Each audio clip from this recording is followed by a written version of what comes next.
ओम शांति। आज 19 जुलाई 20 के अव्यक्त बाप दादा के महावाक्य हैं। रिवाइज डेट है 25 फरवरी 1986। डबल विदेशी भाई बहनों के समर्पण समारोह पर अव्यक्त बाप दादा के महावाक्य। आज बाप दादा विशेष श्रेष्ठ दिन की विशेष स्नेह भरी मुबारक दे रहे हैं, है ना। खास विदेशी डबल विदेशी भाई बहनों का समर्पण समारोह पर बाबा उनको बहुत अच्छी मुबारक दे रहे हैं और समर्पण का महत्व भी बता रहे हैं। समर्पण माना कि जो भी दृढ़ संकल्प है, दिल का आवाज़ है, वो दिलाराम के पास, बाबा के पास पहुंच गया। तो बाबा ने सब बच्चों को जो उमंग उत्साह भरा दृढ़ संकल्प है, इस समारोह की मुबारक बाबा दे रहे और इसका महत्व भी बहुत सुंदर तरीके से बाबा ने बताया है।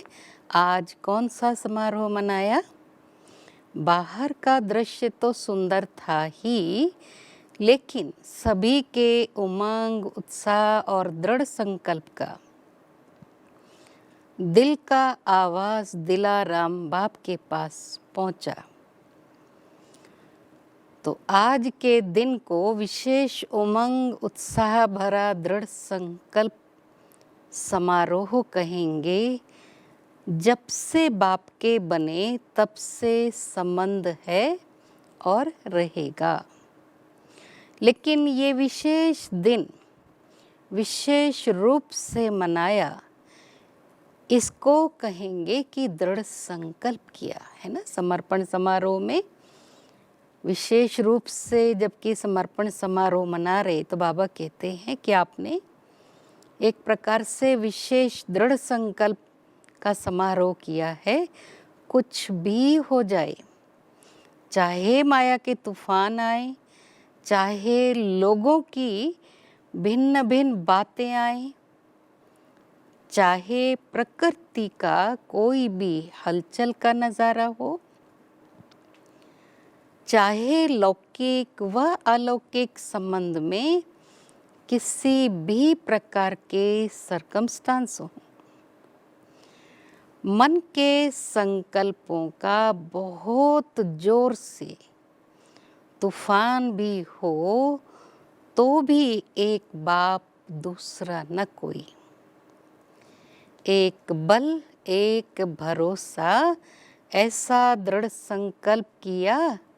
वह सिर्फ स्टेज पर ही बैठे, है ना। समर्पण समारोह के लिए सभी को श्रृंगार करके स्टेज पर बिठाते। बाबा कहते सिर्फ स्टेज पर बैठे या ये सब दृढ़ संकल्प जो बाबा ने अभी सुनाया कि कैसी भी परिस्थिति आए, कितने भी माया के तूफान आए, कितनी भी हलचल का नज़ारा हो, हाँ, चाहे लौकिक अलौकिक कोई भी प्रकार की परीक्षा आए, मन के संकल्पों को भी, भले मन के संकल्पों का भी जोर से तूफान आए तो भी हमारी बुद्धि में क्या हो, एक बाप दूसरा न कोई, एक बल एक भरोसा, ऐसा दृढ़ संकल्प किया। या सिर्फ स्टेज पर बैठे, डबल स्टेज पर बैठे थे या सिंगल स्टेज पर, है ना। एक है स्थिति की स्टेज, एक है जिस स्टेज पर बैठ कर के समारोह मना रहे। एक थी ये स्थूल स्टेज, दूसरी थी दृढ़ संकल्प की स्टेज, दृढ़ता की स्टेज। तो डबल स्टेज पर बैठे थे ना। हार भी बहुत सुंदर पहने थे। सिर्फ ये हार पहनना, यही हार पहना फूलों का, या सफलता का हार भी पहना, है ना। बाबा हर बात की बहुत गहराई से उसकी एक्सप्लेनेशन दे रहे कि हार कौन सा पहना, स्टेज कौन सी थी। सफलता गले का हार है, यह दृढ़ता ही सफलता का आधार है। इस स्थूल हार के साथ सफलता का हार भी पड़ा हुआ था ना।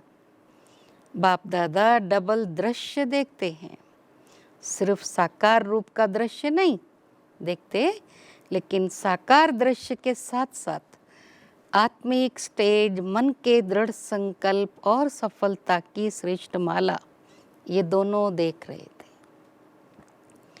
डबल माला, डबल स्टेज देख रहे थे। सभी ने दृढ़ संकल्प किया, बहुत अच्छा, कुछ भी हो जाए लेकिन संबंध को निभाना है। परमात्मा प्रीत की रीत सदा निभाते हुए सफलता को पाना है।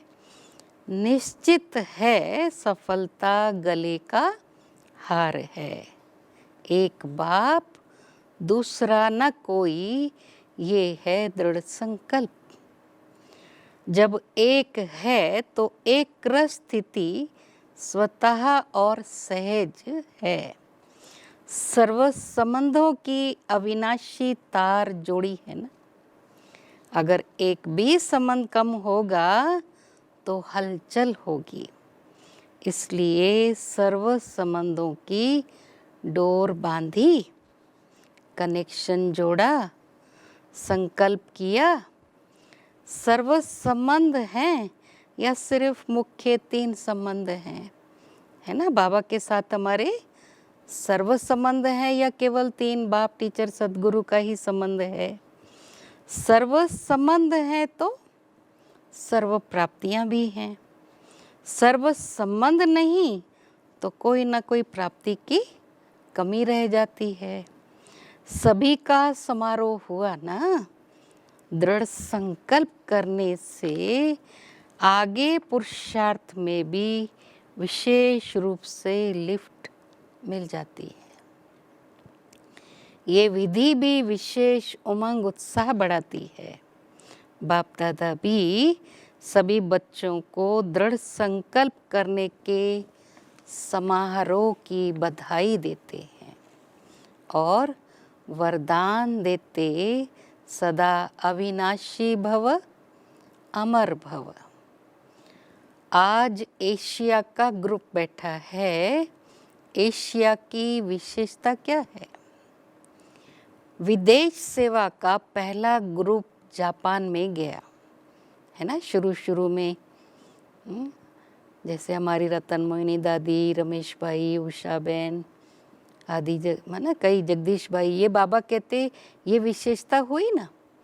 साकार बाप की प्रेरणा प्रमाण विशेष विदेश सेवा का निमंत्रण और सेवा का आरंभ जापान से हुआ। तो एशिया का नंबर स्थापना में आगे हुआ ना। पहला विदेश का निमंत्रण था और धर्म वाले निमंत्रण दे बुलाएं, इसका आरंभ एशिया से हुआ। तो एशिया कितना लकी है। बाबा कहते हैं और दूसरी विशेषता, एशिया भारत के सबसे समीप है। तो जो समीप होता है उनको सिकी लदे कहते हैं। सिकी लदे बच्चे छिपे हुए हैं हर स्थान पर। कितने अच्छे अच्छे रत्न निकले हैं। क्वांटिटी भले कम है लेकिन क्वालिटी है। मेहनत का फल अच्छा है। इस तरह धीरे धीरे अब संख्या बढ़ रही है। सब स्नेही हैं, सब लवली हैं, हर एक दोस्त से ज़्यादा स्नेही हैं। यही ब्राह्मण परिवार की विशेषता है। हर एक ये अनुभव करता है कि मेरा सबसे ज़्यादा स्नेह है और बाप का भी मेरे से ज़्यादा स्नेह है ना। बाबा की विशेषता, सबको इतना प्यार देते जो हर एक को लगता है मेरे जितना प्यार बाबा और किसी को नहीं करते होंगे।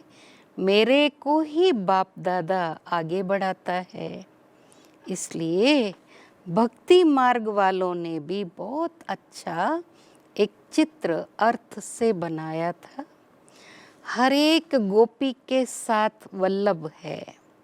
सिर्फ एक राधे के साथ व सिर्फ 8 पटरानियों के साथ नहीं, एक गोपी के साथ हर एक गोपी के साथ गोपी वल्लभ है।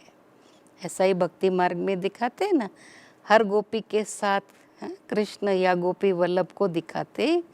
जैसे दिल वाला मंदिर में जाते हो तो नोट करते हो ना, ये मेरा चित्र है अथवा मेरी कोठी है।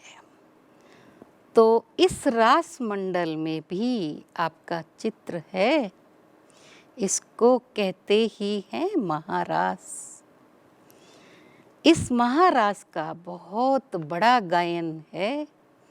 बाप दादा का हर एक से एक दोस्त से ज़्यादा प्यार है।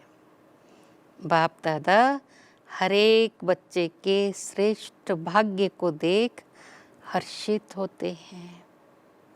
कोई भी है लेकिन कोटों में कोई है। पद्मा पदम भाग्यवान है। दुनिया के हिसाब से देखो तो इतने कोटों में से कोई हो ना। जापान तो कितना बड़ा है, लेकिन बाप के बच्चे कितने हैं, तो कोटों में कोई हुए ना। बाप दादा हर एक की विशेषता भाग्य देखते हैं। कोटों में कोई सिकिलदे हैं।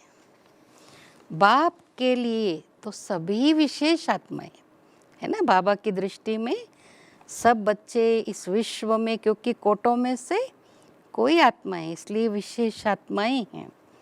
बाप किसको साधारण किसको विशेष नहीं देखते, सब विशेष हैं। इस तरफ और ज़्यादा वृद्धि होनी है, क्योंकि इस पूरे साइड में डबल सेवा विशेष है। एक तो अनेक वैरायटी धर्मों के हैं, और इस तरफ सिंध की निकली हुई आत्माएं भी बहुत हैं। उन्हों की सेवा भी अच्छी कर सकते हो। उन्हों को समीप लाया तो उन्हों के सहयोग से और धर्मों तक भी सहज पहुंच सकेंगे। डबल सेवा से डबल वृद्धि कर सकते हैं। उन्हों में किसी न किसी रीति से उल्टे रूप में चाहे सुलटे रूप में बीज पड़ा हुआ है। परिचय होने के कारण सहज संबंध में आ सकते हैं। बहुत सेवा कर सकते हो, क्योंकि सर्व आत्माओं का परिवार है। ब्राह्मण सभी धर्मों में बिखर गए हैं। ऐसा कोई धर्म नहीं जिसमें ब्राह्मण ना पहुँचे हो, है ना बाबा के पास। इसलिए ऐसा सुंदर परिवार है जिसमें सब धर्म के, सभी प्रकार के, सभी भाषाओं वाले बाबा के बच्चे हैं। क्योंकि सब बिखर गई बाबा की माला, जहाँ जहाँ बिखरे हुए हैं सब बच्चे बाबा कहते फिर से इस ब्राह्मण धर्म में आ गए हैं। अब सब धर्मों से निकल कर आ रहे हैं, और जो ब्राह्मण परिवार के हैं उन्हों से अपनापन लगता है ना। जैसे कोई हिसाब किताब से गए और फिर से अपने परिवार में पहुंच गए। सबको ऐसी फीलिंग भी आती है कि हम अपने परिवार में आ गए। कहाँ कहाँ से पहुंच अपना सेवा का भाग्य लेने के निमित्त बन गए। ये कोई कम भाग्य नहीं है, बहुत श्रेष्ठ भाग्य है। बड़े ते बड़े पुण्य आत्माएं बन जाते हो। महादानियों, महान सेवाधारियों की लिस्ट में आ जाते हो। तो निमित्त बनना भी एक विशेष गिफ्ट है, और डबल विदेशियों को यह गिफ्ट मिलती है। थोड़ा ही अनुभव किया और निमित्त बन जाते सेंटर स्थापन करने के। तो ये भी लास्ट सो फास्ट जाने की विशेष गिफ्ट है। सेवा करने से मेजॉरिटी को ये स्मृति में रहता है कि जो हम निमित्त करेंगे अथवा चलेंगे, हमको देख और भी करेंगे। तो ये डबल अटेंशन हो जाता। डबल अटेंशन होने के कारण डबल लिफ्ट भी हो जाती है। समझा? डबल विदेशियों को डबल लिफ्ट है। अभी सब तरफ धरनी अच्छी हो गई है। हल चलने के बाद धरनी ठीक हो ही जाती है ना, और फिर फल भी अच्छे और सहज निकलते हैं। अच्छा, एशिया के बड़े माइक का आवाज़ भारत में जल्दी पहुंचेगा, इसलिए ऐसे माइक तैयार करो। अच्छा, अभी बाबा बड़ी दादियों से बात कर रहे हैं। आप लोगों की महिमा भी क्या करें, जैसे बाप के लिए कहते हैं ना, सागर को स्याही बनाएं, धरनी को कागज़ बनाएं, ऐसे आप सभी दादियों की महिमा है। अगर महिमा शुरू करें तो सारी रात दिन एक सप्ताह का कोर्स हो जाएगा, है ना। देखिए बाबा कितना हमारी दादियों को विशेष नज़र से देखते कि इतनी महिमा है दादियों में, इतने गुण हैं कि अगर इनकी महिमा शुरू करें तो साप्ताहिक कोर्स हो जाएगा। अच्छे हैं, सबकी रास भी अच्छी है, सभी की राशि मिलती है और सभी रास करते भी अच्छे हैं। हाथ में हाथ मिलाना अर्थात विचार मिलाना, यही रास है ना। सब दादियाँ एक दो को रिस्पेक्ट देती हैं। बाबा कहते एक दूसरे के संस्कार मिलाकर अपने विचारों को मिलाना, यही सच्ची महारास है। तो बाप दादा दादियों की यही रास देखते रहते, अष्टरत्नों की यही रास है। आप दादियाँ परिवार का विशेष श्रृंगार हो। अगर श्रृंगार ना हो तो शोभा ही नहीं होती है। तो सभी उसी स्नेह से देखते हैं, है ना। जब एक समय था बहुत सारी दादियाँ थी, बहुत अच्छा लगता था, जैसे कि मधुबन का श्रृंगार हमारी दादियाँ हैं। अभी तो उंगलियों पे गिनने जितनी दादियाँ रह गई हैं। अब बाबा ब्रिजेंद्रा दादी जी से बात कर रहे हैं। बचपन से लौकिक में अलौकिक में श्रृंगार करती रही, तो श्रृंगार करते करते श्रृंगार बन गई, है ना। लौकिक में भी हाँ, दादी को बहुत श्रृंगार का शौक था, बाबा की बहू रानी थी। और अलौकिक में भी बाबा के साथ बहुत सुंदर समय बिताया, तो बाबा के ज्ञान रत्नों से भी स्वयं को श्रृंगार करते करते इस ब्राह्मण परिवार का श्रृंगार बन गई। ऐसे है ना, बाप दादा महावीर महारथी बच्चों को सदा ही याद तो क्या करते, लेकिन समाये हुए रहते हैं। जो समाया हुआ होता है उनको याद करने की भी ज़रूरत नहीं। बाप दादा सदा ही हर एक विशेष रत्न को विश्व के आगे प्रत्यक्ष करते हैं। तो विश्व के आगे प्रत्यक्ष होने वाले विशेष रत्न हो। एक्स्ट्रा सभी की खुशी की मदद है। आपकी खुशी को देखकर सबको खुशी की खुराक मिल जाती है, इसलिए आप सबकी आयु बढ़ रही है ना। बाबा कहते आप सब बाबा के विशेष रत्न हो ना, तो विश्व के आगे भी प्रत्यक्ष होने वाले विशेष रत्न हैं। तो एक्स्ट्रा सभी के खुशी की मदद है, और आपको आपकी खुशी को देखकर सबको खुशी की खुराक मिल जाती, इसलिए आप सबकी आयु भी बढ़ रही है, क्योंकि सभी के स्नेह की आशीर्वाद मिलती रहती है। अभी तो बहुत कार्य करना है, इसलिए श्रृंगार हो परिवार का। सभी कितना प्यार से देखते हैं, जैसे कोई का छत्र उतर जाए तो माथा कैसा लगेगा, है ना। जो क्राउन पहनने वाले हैं, राजा महाराजा क्राउन उतार देते हैं तो कैसा लगता है। छत्र पहनने वाला अगर छत्र ना पहने तो क्या लगेगा। तो आप सभी भी परिवार के छत्र हो, है ना। श्रृंगार में ये क्राउन भी बहुत सुंदर श्रृंगार है। बाबा कहते आप सब इस दैवी परिवार, ब्राह्मण परिवार के छत्र हो। अभी बाबा निर्मल शांता दादी जी से बात कर रहे। अपना यादगार सदा ही मधुबन में देखती रहती हो। यादगार होते हैं याद करने के लिए, लेकिन आपकी याद यादगार बना देती है। चलते फिरते सभी परिवार को निमित्त बने हुए आधार मूर्त याद आते रहते हैं, क्योंकि निर्मल शांता दादी जी का स्वरूप बिल्कुल ब्रह्मा बाबा जैसा था।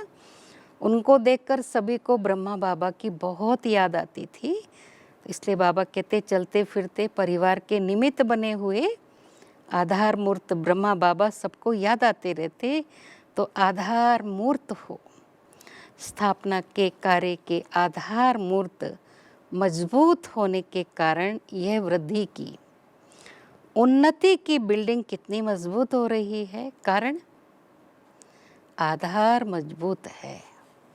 अच्छा, अब डबल लाइट बनो, अव्यक्त मूल्यों से चुने हुए अनमोल रत्न। डबल लाइट अर्थात आत्मिक स्वरूप में स्थित होने से हल्कापन स्वतः हो जाता है। ऐसे डबल लाइट को ही फरिश्ता कहा जाता। फरिश्ता कभी भी किसी के बंधन में नहीं बंधता, इस पुरानी दुनिया के पुराने देह के आकर्षण में भी नहीं आता, क्योंकि है ही डबल लाइट। डबल लाइट अर्थात सदा उड़ती कला का अनुभव करने वाले, क्योंकि जो हल्का होता है वो सदा ऊंचा उड़ता है, बोझ वाला नीचे जाता है। तो डबल लाइट आत्माएं अर्थात कोई बोझ न हो, क्योंकि कोई भी बोझ होगा तो ऊंची स्थिति में उड़ने नहीं देगा। डबल जिम्मेवार होते भी डबल लाइट रहने से लौकिक जिम्मेवारी कभी थकाएगी नहीं, क्योंकि ट्रस्टी हो। ट्रस्टी को क्या थकावट, अपनी गृहस्थी अपनी प्रवृत्ति समझेंगे तो बोझ है, अपना है ही नहीं तो बोझ किस बात का, है ना। जहाँ मेरा है वहाँ बोझ होता है।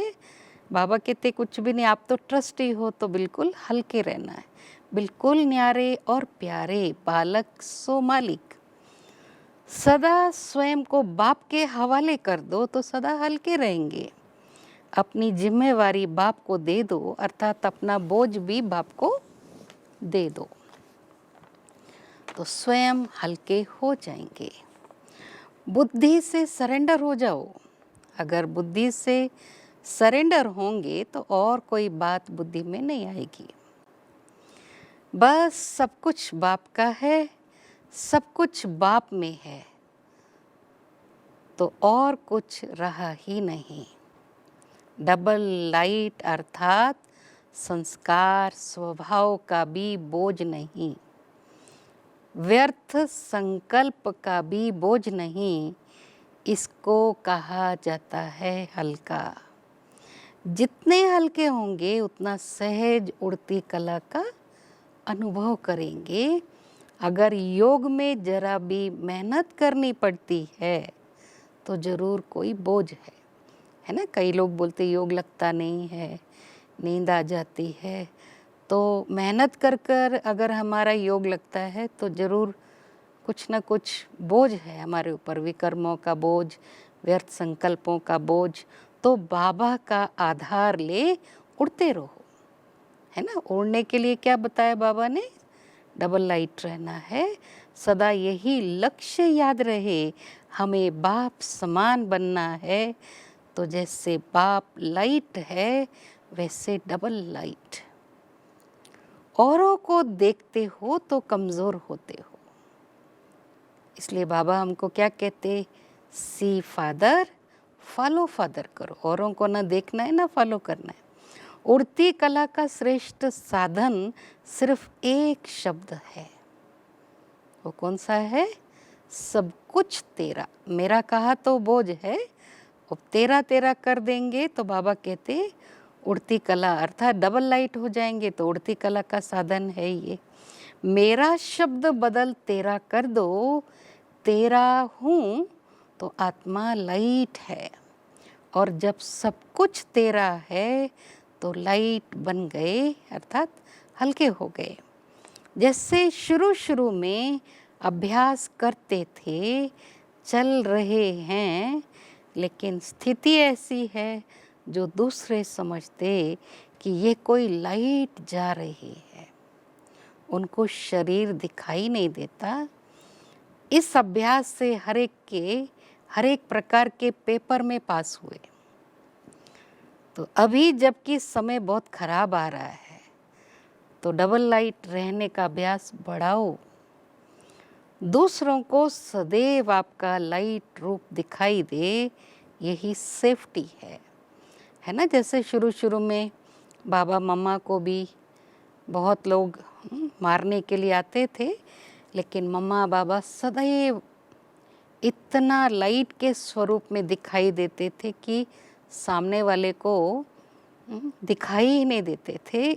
एक प्रकार से यही हमारा सुरक्षा कवच भी है। अंदर आए और लाइट का किला देखें। जैसे लाइट के कनेक्शन से बड़ी बड़ी मशीनरी चलती, आप सभी हर कर्म करते कनेक्शन के आधार से स्वयं भी डबल लाइट बन चलते रहो। जहाँ डबल लाइट की स्थिति है वहाँ मेहनत और मुश्किल शब्द समाप्त हो जाता है। अपनेपन को समाप्त कर ट्रस्टी का भाव और ईश्वरीय सेवा की भावना हो तो डबल लाइट बन जाएंगे। कोई भी आपके समीप संपर्क में आए तो महसूस करे कि ये रूहानी हैं, अलौकिक हैं। उनको आपका फरिश्ता रूप ही दिखाई दे। फरिश्ते सदा ऊंचे रहते हैं, फरिश्तों को चित्र रूप में भी दिखाएंगे तो पंख दिखाएंगे, क्योंकि उड़ते पंछी हैं। सदा खुशी में झूलने वाले, सर्व के विघ्नहर्ता व सर्व की मुश्किलों को सहज करने वाले तब बनेंगे जब संकल्पों में दृढ़ता होगी और स्थिति में डबल लाइट होंगे।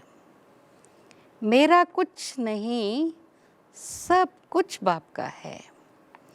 जब बोझ अपने ऊपर रखते हो तो सब प्रकार के विघ्न आते है ना। मेरा मेरा का बोझ होगा तो सब प्रकार की मुश्किलातें या सब प्रकार के विघ्न हमारे पास आते। मेरा नहीं तो निर्विघ्न। सदा अपने को डबल लाइट समझकर सेवा करते चलो। जितना सेवा में हल्कापन होगा उतना सहज उड़ेंगे उड़ाएंगे।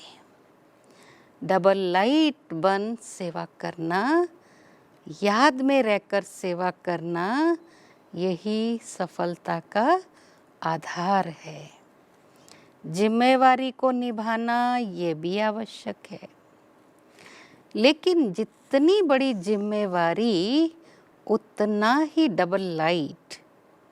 जिम्मेवारी निभाते हुए जिम्मेवारी के बोझ से न्यारे रहो। इसको कहते हैं बाप का प्यार।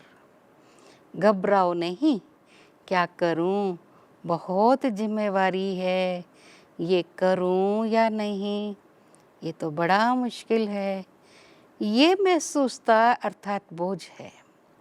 डबल लाइट अर्थात इससे भी न्यारा कोई भी जिम्मेवारी के कर्म में हलचल का बोझ न हो। सदा डबल लाइट स्थिति में रहने वाले निश्चय बुद्धि निश्चिंत होंगे, उड़ती कला में रहेंगे। उड़ती कला अर्थात ऊंचे से ऊंची स्थिति। उनके बुद्धि रूपी पांव धरनी पर नहीं, धरनी अर्थात देह के भान से ऊपर। जो देह भान की धरनी से ऊपर रहते हैं वो सदा फरिश्ते हैं, है ना। धरती पर पाँव नहीं कहते ना, फरिश्ते सदा ऊंची स्थिति में उड़ते हैं।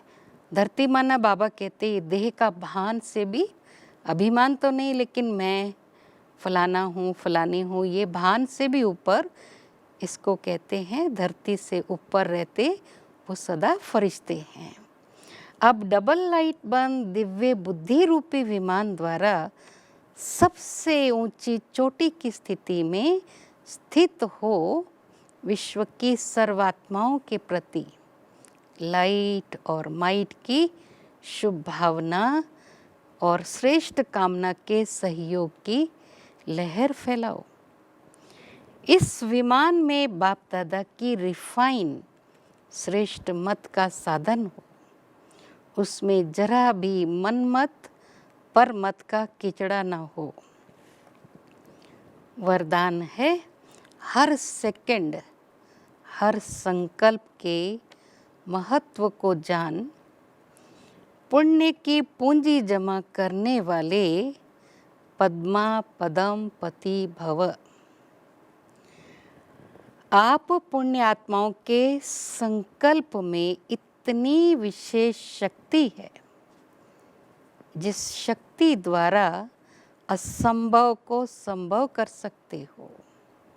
जैसे आजकल यंत्रों द्वारा रेगिस्तान को भी हरा भरा कर देते, पहाड़ियों पर फूल उगा देते हैं, ऐसे आप अपने श्रेष्ठ संकल्पों द्वारा न उम्मीदवार को उम्मीदवार बना सकते हो।